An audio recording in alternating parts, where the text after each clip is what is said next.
Hi, my name is Dr. Joe Green. Hi, my name is Dr. Joe Green. I'm the founder.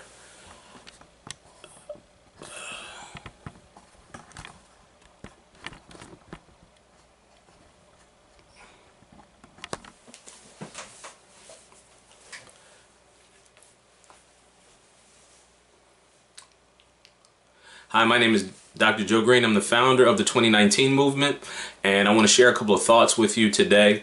You know, recently I was reading an article, and they were talking about the fact that President Donald Trump pulls the United States from the Paris Climate Accord, or the Paris Agreement. And, you know, there's a lot of mixed reviews for that, and a lot of people that were saying, you know, especially in the media, it shows that he doesn't care about the environment, or he's not an earth-friendly. You know, I heard some of the other commentators say, you know, we were supposed to be the leader of the world, and now we're falling behind. And, you know, of course, there's an agenda that's being pushed, and I'm going to talk a little bit about that agenda.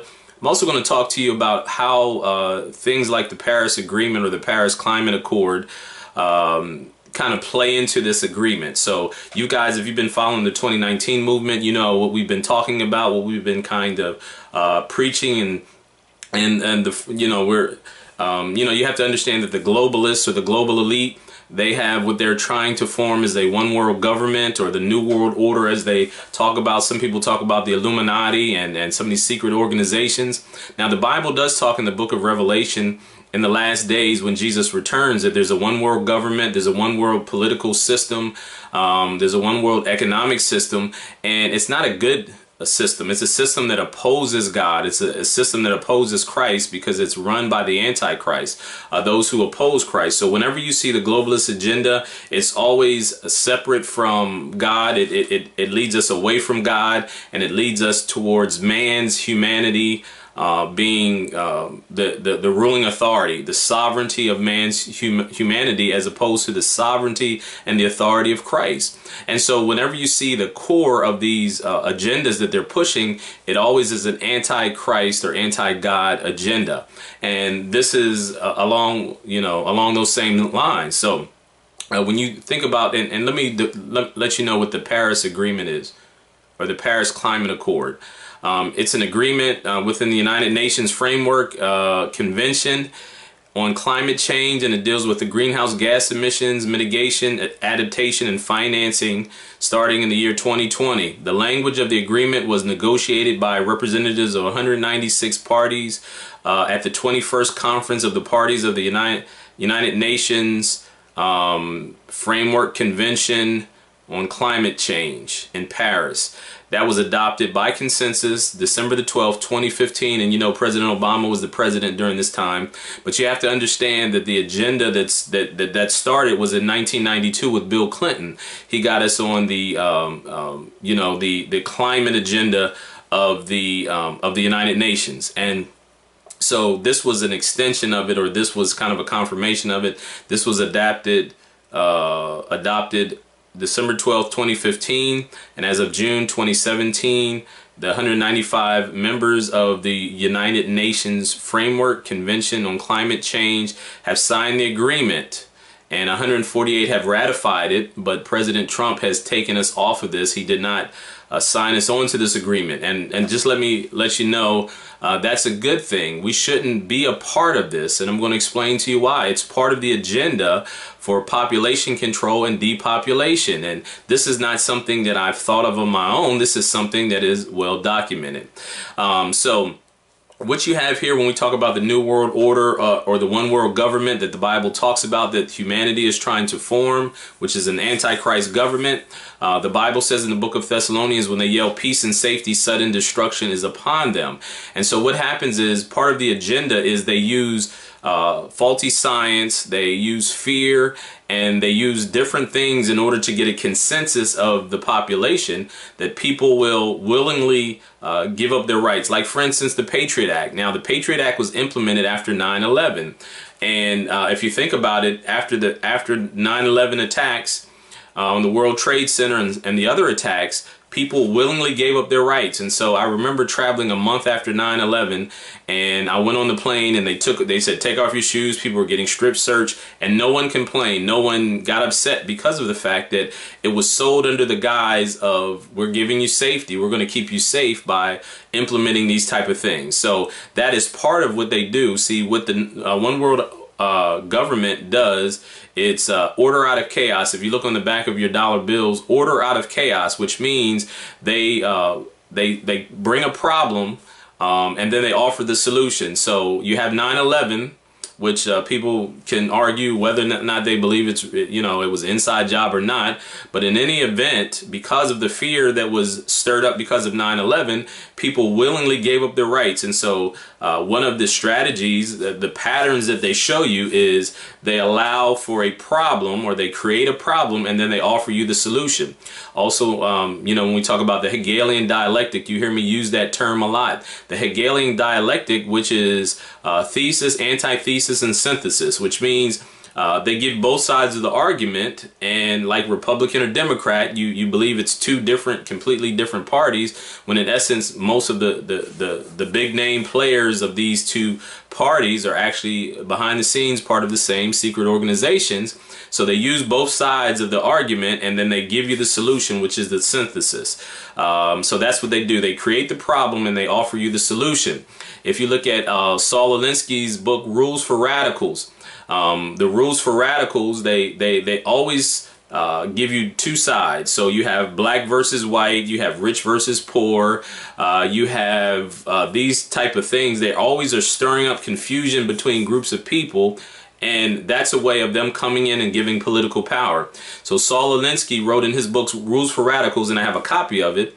And incidentally, in the beginning of the book Rules for Radicals, Saul Alinsky gives honor to Satan as the original radical. So what he's saying, Lucifer, is the inspiration behind his strategy. And how do we know that? Because the Bible says that God is not the author of confusion. So any time you have a strategy that stirs up confusion or stirs up infighting and it goes against unity, you understand that that's not a strategy that was given by God, but obviously that's a strategy that's given by the adversary.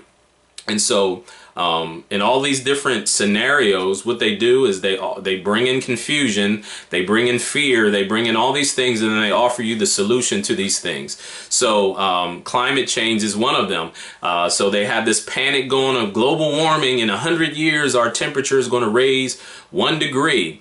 And it's become so prevalent that they're even ignoring some of the major issues. And I think about when President Obama was president, he said global warming was the #1 thing we need to deal with. And he even said that in order for us to get back at the terrorists, the Islamic extremists, that we should reduce our carbon emissions. And I'm saying to you that most of these things that they're pushing, most of the agenda that they're pushing, the average person has no concern with whatsoever. If you look in like Chicago, where President Obama is from, his hometown, they had 762 murders in 2016. I've seen reports of people in certain areas of Chicago that are so fearful because of the gang violence and the drugs and all that other stuff that they literally have to walk their children to the school or walk them to the school bus because they're afraid that their children may be harmed or become a part of a gang. So think about how ridiculous it is that they're trying to say that in 100 years the temperature of this earth will raise 1 degree, and that's a more pressing issue than the everyday violence that some of these people experience. Think about people in the middle of the country, in the heartland of America. Many of them you know, have lost jobs and opportunities, and so they're trying to feed their family today. And so think about this, they're trying to keep their house or feed their family or provide a life for their family, but you're telling them that the most important thing in this world is global warming. But that's because that's a part of their agenda. You have to understand it. It used to be called Agenda 21 because they want to implement it in the 21st century, which is where we're at now. But now they have changed it and it's called Agenda 2030. Agenda 2030. And I'm going to show you some video clips that talk a little bit about Agenda 2030. I'm also going to show you some clips of some people that have expressed out of their mouth they're trying to instill the panic and the fear and offer the solution, but that solution is tied into their agenda. And so I'm going to talk about that as well. Now, part of what they do in the Rules for Radicals and the press, the media, Hollywood, politicians, mainstream politicians, etc., are helping to push this agenda. And so what they do, what Saul Alinsky taught in Rules for Radicals, is that you have to marginalize and make people look absurd who have dissenting opinions. So anybody who disagrees with the narrative that they're pushing, they make them look like they're absurd, they're stupid, they're crazy. So when people question global warming, like say, well, show us more data or better data, they make them seem like you're crazy or that you're just a wicked person because of that. It's just like abortion. I'm pro-life. I don't think abortion should be legal. And based on the statistics, based on the scientific research, abortion does more harm to women that get an abortion than women who don't. But if you're pro-life and you're not for abortion, they marginalize you, make you look like you're wicked, you're anti-women's health, and you hate women, and you're trying to impose your views on women. That's not it at all. The real core of the pro-life movement, especially those who believe in the Bible, is because every life counts. Every single person has a life that's ordained by God. They have a purpose and a plan and all those things. And so I'm for life. I want each person to have the opportunity to fulfill their God-given destiny. But what they do is they try to make you seem like you hate women if you are pro-life, and that's not the case at all. So that's how they do. They marginalize your argument. They tell you that it's horrible, and so when you say you're pro-life, immediately they try to discount you. And they have been so good because they use the media, they use Hollywood, they use popular politicians and all these things. All of them are on the same payroll and part of the same organizations. They use them in order to push the opinion, the popular opinion. It's called groupthink, which means you try to get everybody thinking the same thing. And they use fear, they use faulty science, and they use all these other things in order to push their agenda. If you get a chance and look at Charles Darwin's, it's called the Theory of Evolution Through Natural Selection. The subtitle is The Race to Preserve the Favored Races. And so the eugenics movement, which is what Planned Parenthood came out of, and some of these other things, the theory of evolution comes out of, is based on faulty science. So Darwin used fake science in order to make people believe that we evolved from apes. And that's how they pushed racism, because they tried to, they pointed the picture. And if you look online, you do the research that many scientists over the years that are part of this narrative, the eugenics movement, have tried to convince people that black people are less evolved than others. And so that's where you get white supremacy. That's where you get Aryanism and everything like that, because they try to say that black people are less evolved than white people and they don't have the same value as human beings. So all these things are tied in together. And if you were to say that I'm a creationism. I believe God created the heavens and the earth. I believe that God created man in his own image. And I don't think God looks like a one-celled animal or an ape. I believe he created man in his image. But if you say that you are a creationist and you are not an evolutionist and you don't subscribe to the Big Bang Theory, then they'll say you're stupid or you're it's absurd argument or absurd discussion, which is part of their strategy. And they make it seem as though everybody knows this. Everybody knows that this is true. You're just crazy. You don't know any better. And that's not the case at all, because actually it takes more faith to believe that everything was created from nothing than to believe that there is a God, a supreme being, which I adhere to, that created everything with a plan and a purpose and direction. That's more scientific than, think about this, the Big Bang Theory and the theory of evolution. Basically what they're saying is that you didn't have anything that existed and all of a sudden there was a big explosion and the whole universe fell into place after that. That's absurd. That doesn't make any sense. How do you get something from nothing?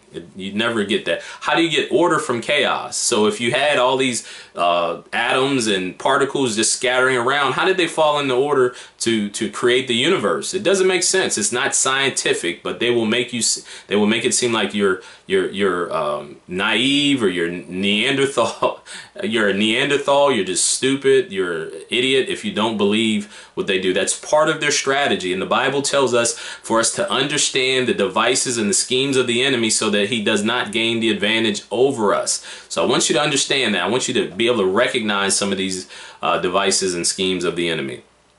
You have to understand also that they use political correctness. Political correctness is one of the strategies that they use, and the political correctness shuts down free speech. So if you say anything that contradicts what they say, then you're not allowed to say it. So if people are gay, LGBT, if you say that homosexuality is a sin and God doesn't approve of that, they call that hate speech. If a person who's a transgender, if you say that that's a mental disorder, which up until a couple of decades ago, it was called gender dysphoria. It was actually a psychological dysfunction, and people would get treatment for it, just like homosexuality was considered a dysfunction up until recently. They changed it because part of their agenda is that they use famous people, they use people in academics and in arts and entertainment and politics. They employ them to be a part of their strategy, and they pay them money. They give them fame and fortune. They push them as being, think about in Hollywood, you could have two actors and they're both equally talented, but one will just shoot to the top. You'll hear about one of them all the time, and the other one you won't hear, because the one who basically signs on the dotted line and becomes a part of their agenda, those are the ones that they're going to promote, and those are the ones that have to follow suit. They have to push the narrative. In politics and in music, in the music industry, if you look in Hollywood, there is an overwhelming liberal bent on everybody's opinion. Like 100% of them supposedly agree on the same thing, and that's not logical, because if you look in our country and our history, we've always had nearly a split in belief systems, you know, or a large majority of people that disagree with others. So how is it that in Hollywood, in the music industry, and in politics now, or the media, mainstream media, CNN and the MSNBC, they all have 100%, they have the same opinion, and that's intentional. They don't really believe the same thing, but they're getting paid and being forced to push the agenda of the globalists. So political correctness is one of the issues that they use, and that is meant to quiet dissenting views. It's intentional. I want you to understand these things.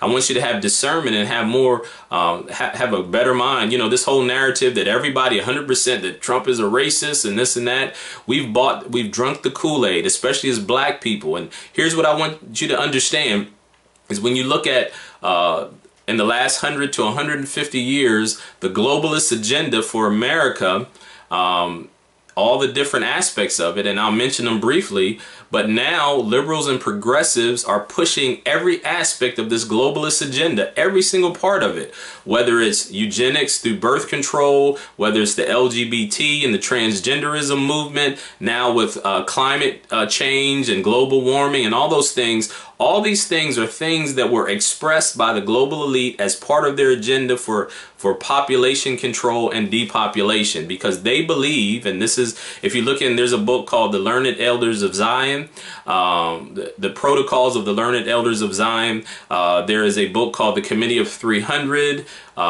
If you look up what the Tavistock Institute believes and see the agenda that the globalists are pushing is also the agenda that the communists push, because communism and socialism was created by the globalists as a way of control. If you look at all those things, and all those things line up with what the Bible talks about is the end time government, the one world government that's controlled by the state, and the person that's going to be ruling is the Antichrist. So I want you to understand these things. I want you to know that the stuff that I'm talking about, you may not hear it many other places, but if you do your research, you'll find that everything that I'm telling you is documented, well documented. They've expressed it themselves, and they've come up with strategies and agendas that's not meant for me and you. It's not in your best interest. And what I'm saying to you is, as a Christian, I believe that marriage is between a man and a woman.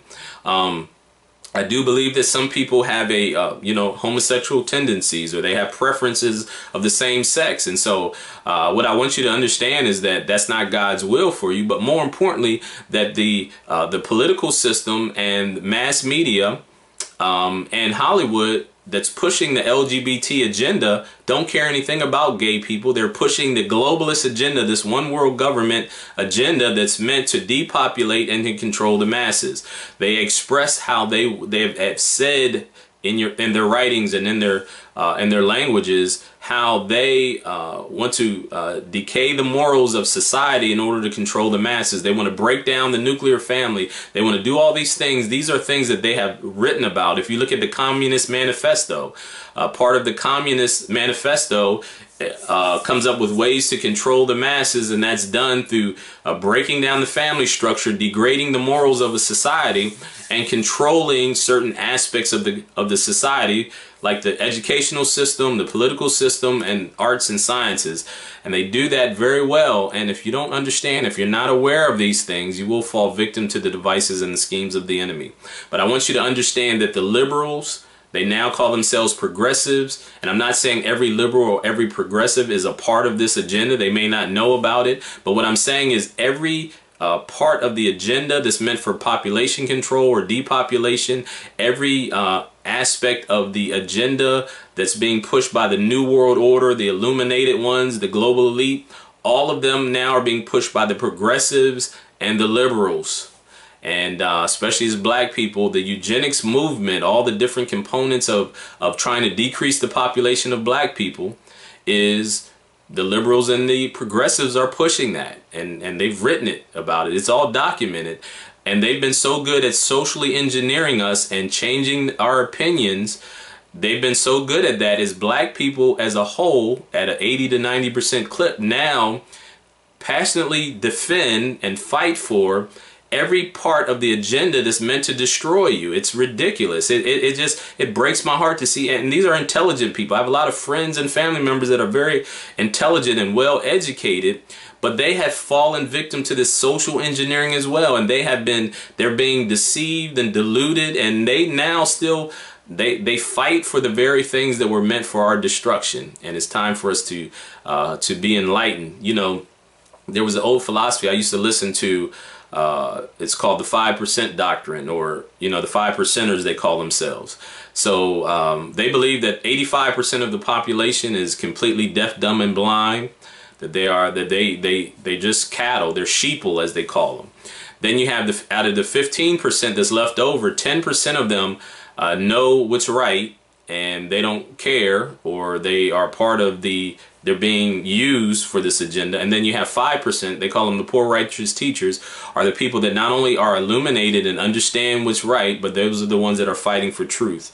And so when I talk about some of the people that I'm talking about, when I'm talking about people that are in the media, people that are in the music industry or the arts or politics, many of them, you know, I'm not saying that they are part of the agenda. What I'm saying is they're being used by the ones who are, because most of the global elite are people that are behind the scenes that you don't know anything about, but they use different people, whether it's Bill Gates, whether it's Bill Gates or Ted Turner. If you look at people like Jay-Z and Beyonce, if you look at famous athletes or actors and musicians, Oprah, and these people are being used. They get paid a lot of money and fame and fortune, and they are being used to push the agenda of the global elite. And you can't dissent from that. If you say something, if you dissent from what they're saying. And one clip I'm going to end with is Kanye West. You know, some of you know Kanye West is a famous singer, rapper, and last November he did a concert. He had a meltdown because he started to tell the truth. I don't know if he had been brainwashed, because part of what they do is they do brainwashing programming, MK Ultra programming, and he may have been under that brainwash. They call it monarch mind control. He may have been under that, or he might have just gotten fed up and wanted to tell the truth. I think he was being programmed, but what happened is his program started to fail and he started to tell the truth. And he said, the reason that you guys are mad that Trump won and Hillary lost is because you've been being lied to. And what he said was 100% true. In that moment of clarity, he said stuff that was so true, and that's why they had to quiet him. And the next thing you know, they committed him to an insane asylum. It wasn't because he was really insane. It was because his programming was failing, and he began to share the truth of the strategy that's going on. And part of what happens is when you sign on the dotted line, when you get money, fame, and fortune, you have to push the narrative. You can't change the narrative, which is why Hollywood and mass media, CNN, MSNBC, and all these, they have to say the same things. They all have the same opinion because they're trying to shape public opinion and socially engineer the mass manipulation and brainwashing of the masses. So this has been Dr. Joe Green. Please subscribe to my channel. We always are open to people that want to support this financially, and you can see the ways to do that. And so in any event, I thank you, and until next time, be blessed, shalom, and we love you. Stay enlightened and don't be fooled by the tricks and the schemes of the enemy.